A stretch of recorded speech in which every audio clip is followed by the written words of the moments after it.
जो विषयी लोग होता है उनकी लक्ष्य होता है अर्थ उपार्जन करना, इंद्रिय तृप्ति। जस्ट इसके विपरीत ही है जो साधु है, उनका लक्ष्य होता है कृष्ण के प्रेम को प्राप्त करना, कृष्ण के संतुष्ट करना है, और उनका साधन होता है भक्ति करना। ये ठीक विपरीत दिशा में चलता है।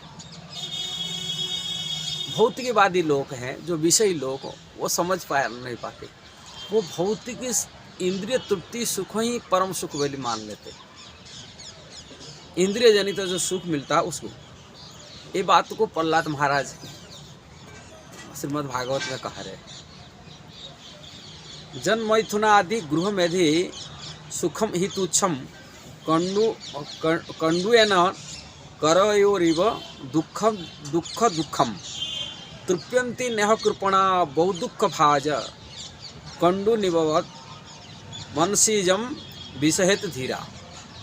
विषहेत धीरा इसका अनुवाद ऐसा ही है, विषयी जीवन की तुलना खुजली दूर करने के हेतु दो हाथों को रगड़ने से की गई है।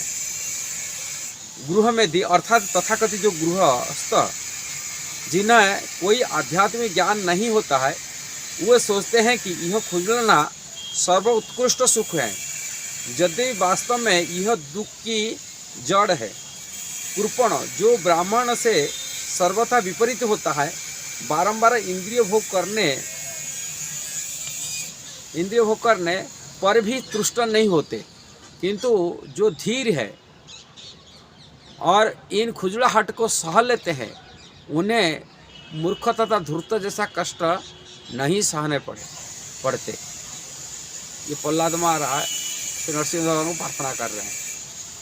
इंद्रिय तृप्ति में लगा हुआ ये विशेषकर काम वासना का है। जब मैथुन आदि, मैथुन अंदर का जो मैथुन सुख जो प्राप्त करने के लिए खुजलाहट साथ तुलना की। खुजली की बीमारी होता है, जैसे होता ना खुजली होता है, कंडू बीमारी होते, उसको कंडू है ना, माने खुजलाने वाले जो बीमारी होता है, खुजलता रहता है। ऐसे काम वासना ऐसा ही होता है। बोलते यही सुख है, किंतु उसमें बीमारी खत्म नहीं होता है। ये तो बीमारी हमेशा खुजलते, जैसे रगड़ते कितना बीमारी खुजलता रहता है, ऐसे ही काम वासना ये रगड़ते जन्म तरह कर रगड़ रहे, खुजला रहे, किंतु इसमें तुष्टि रहता। किंतु जो आध्यात्मिक सुख जो अनुभूति करता है, ठीक इसके विपरीत है। वो जानते धीरे है, ये सब क्षणिक स्थायी है, शरीर संसार है, ये शरीर नश्वर है, शरीर टेम्परारी है। और ये जो काम वासना में सड़ने वाला व्यक्ति, कामुक विचार में, कामुक ये में रह कि इसमें खुजलते हैं, ये थोड़े टाइम के लिए रहता है। ये खुजलने से जो सुख है, सुख असली सुख नहीं है। असली सुख आध्यात्मिक सुख होता है, जो आत्मा का सुख होता है। आत्मा सुख भगवान कृष्ण की सेवा में होता है, कृष्ण भक्ति से होता है। कृष्ण के नाम जप करना, कृष्ण श्रवण करना, कृष्ण के दर्शन करना, कृष्ण परिक्रमा करना, शिविग्रह सेवा करना, अनेक भगवान श्री कृष्ण सेवा में जो तत्पर आनंद मिलता है, वो असीम आनंद वर्धन करने वाला, वो सुख कभी नष्ट होने वाला नहीं। और ये जन्म जन्मांतर हम कृष्ण की सेवा में लगे रहते हैं। इसलिए वो जो धीर व्यक्ति होता है, वो साधु पुरुष से जानते हैं, इसलिए उनका लक्ष्य जो रखते हैं, उनका जीवन की जो लक्ष्य रखते हैं, वो कृष्ण की भजन करना है और कृष्ण की संतुष्ट करना, प्रसन्नता करना। कृष्ण प्रसन्नता में वो सुखी होना, यही उनके लक्ष्य से चलते।